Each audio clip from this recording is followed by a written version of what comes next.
الحمد لله رب العالمين وبه نستعين والصلاة والسلام على نبينا محمد وعلى آله وصحبه ومن تبعهم بإحسان إلى يوم الدين أما بعد.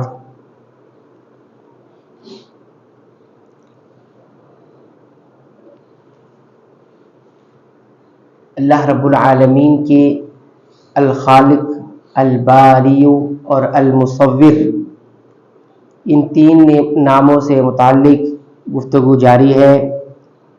یہاں پر ایک بات سمجھنے کی اور جاننے کی ضرورت یہ ہے کہ اللہ رب العالمین کے ساتھ عبادت کے اندر کسی کو شریک اور ساجھی بنا لینا یہ شرک ہے.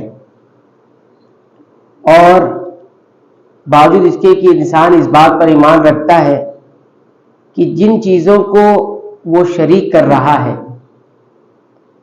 جن چیزوں کو وہ شریک بنا رہا ہے، ساجھی بنا رہا ہے عبادت میں اللہ تعالیٰ کا، کہ انہیں بھی اللہ رب العالمین ہی نے پیدا کیا ہے، اللہ تعالیٰ نے ہی انہیں وجود بخشا ہے. ان کی تقدیر انہیں پہلے بنائی اللہ رب العالمین نے، پھر ان کو وجود بخشا، ان کی صورت اللہ نے بنائی.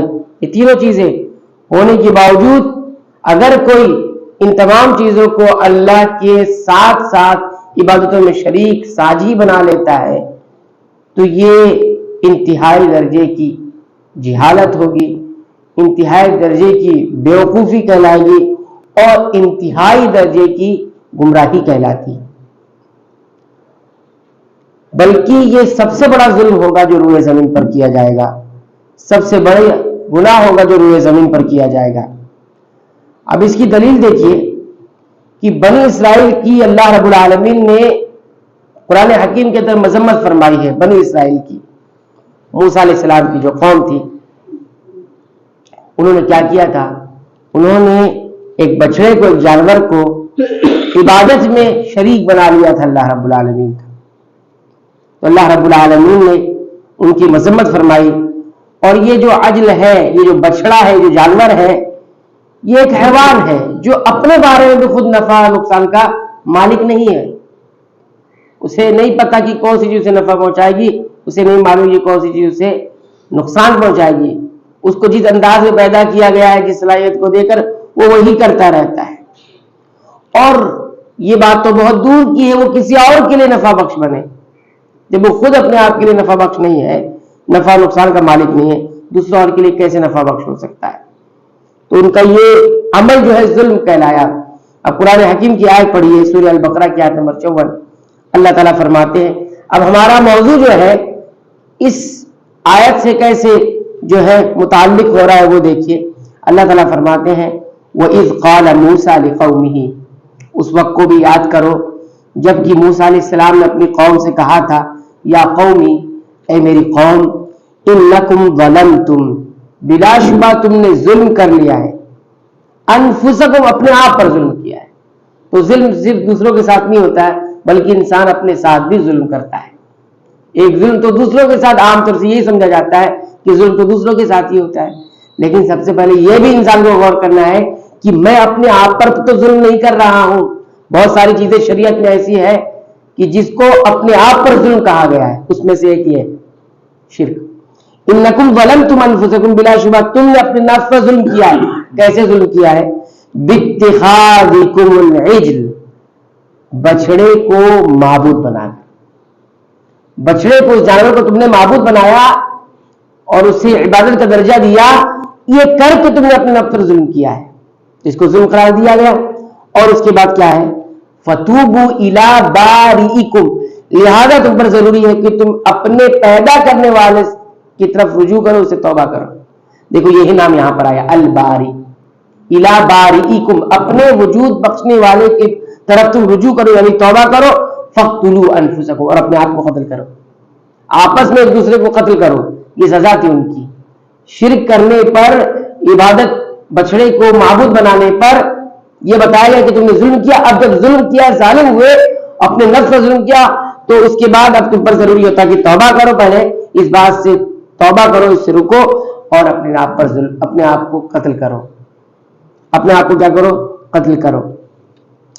فَاقْتُلُوا أَنفُسَكُمْ کی بہت سارے معنی بیان کیے گئے ہیں کہ کیسے ان کو قتل کرنا تھا یا کیسے قتل کرنا تھا۔ اس کا کئی ایک معنی یہ بتایا کہ سب کو 2 صفوں میں کر دیا گیا، جتنے لوگ یہ اس کام میں ملوث تھے 2 صفوں میں کر دیا گیا، اور انہوں نے ایک دوسرے کو قتل کیا، یعنی ایک صف دوسرے اور دوسرا اس کو اس طرح سے قتل کیا گیا۔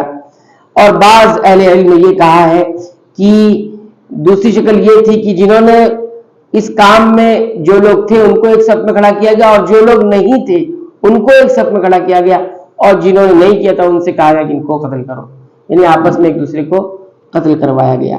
اور یہ بتایا گیا کہ مقتولین جو قتل ہوئے تھے ان کی تعداد کتنی تھی؟ 70,000۔ یہ ابن کثیر وغیرہ میں یہ باتیں بیان کی گئی ہیں، 70,000 تھے جو اس کام میں ملوث تھے، انہیں قتل کیا گیا۔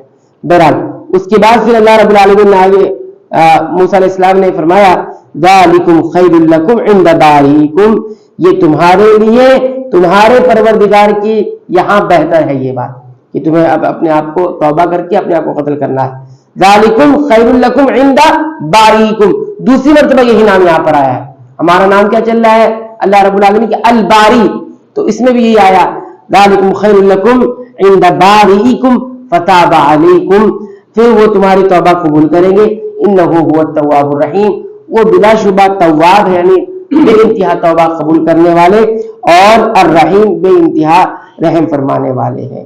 تو اس آیت کریمہ میں ہم دیکھتے ہیں آگے، اگر اس کی 2 آیت پہلے اگر ہم اس کا مطالعہ کریں گے تو آیت نمبر 51 میں بھی اللہ رب العالمین نے یہی فرمایا تم اتخذتم العجل من بعده، تم نے اس کے بعد کس کو؟ بچڑے کو معبود بنا لیا تھا، وانتم ظالمون، اور تم ظلم کرنے والے تھے۔ یہ آیت نمبر 51 میں یہ بات فرمائی گئی۔ بہرحال یہ آیت کریمہ جو سورہ البقرہ کے اندر آئی ہوئی ہے یہ بتاتی ہے کہ شرک جو ہے دنیا کا سب سے قبیح ترین ظلم ہے، اور سب سے جو ہے بدترین ظلم ہے۔ یہ کیسے ہو سکتا ہے کہ ایک مخلوق ناقص مخلوق کو اس کے برابر بنا دیا جائے، جس نے اس مخلوق کی پہلے تقدیر بنائی، پھر اس کو جو ہے وجود بخشا، اس کی صورتیں بنائی، کیسے برابر کیا جا سکتا ہے؟ ایک مخلوق ہے اور ناقص ہے، اور اس کو کس سے بنایا جا رہا ہے؟ جس نے اس کو بنایا ہے، اس کی تقدیر پہلے بنائی، پھر اس کو وجود بخشا، پھر اس کی صورتیں بنائی۔ اس لیے قرآن حکیم میں بارہا آتا ہے سبحانہ یا سبحان اللہ عما یشرکون۔ اور فرشتوں کی تسبیح کیا ہے؟ فرشتوں کی ذات تسبیح کیا ہے؟ سبحان اللہ ہے، کہ اللہ پاک ہے ان تمام چیزوں سے، تمام نقائص سے، اس کا شریک بنایا جائے۔ تو یہ انسان ظلم کرتا ہے اپنے آپ پر، اس پر بھی غور کرنا چاہیے۔ بہرحال جو اللہ رب العالمین کا الباری نام ہے وہ ان شرک کے تناظر میں آیا ہوا ہے۔ شرک کے باب میں یہ بات آئی ہوئی ہے کہ جو شرک کرتا ہے وہ واقعی حقیقت میں اللہ رب العالمین کو الباری تسلیم نہیں کرتا ہے، اللہ رب العالمین کو الباری تسلیم نہیں کرتا ہے۔ اللہ تعالیٰ سے دعا ہے کہ رب العالمین تو ہمیں شرک جیسے قبیح گناہ سے، بدترین ظلم سے رب العالمین ہماری حفاظت فرما، ہمیں شرک کی کسی بھی درجے میں کسی ذرہ برابر کا کوئی شائبہ اللہ رب العالمین اس سے ہمیں محفوظ فرما۔ شرک اگر ایمان میں رہا تو کامیابی ممکن ہی نہیں ہے۔ اللہ تعالیٰ قرآن حکیم کے مطابق اپنے عقیدے اور ایمان کی اصلاح کی توفیق عنایت فرما، آمین۔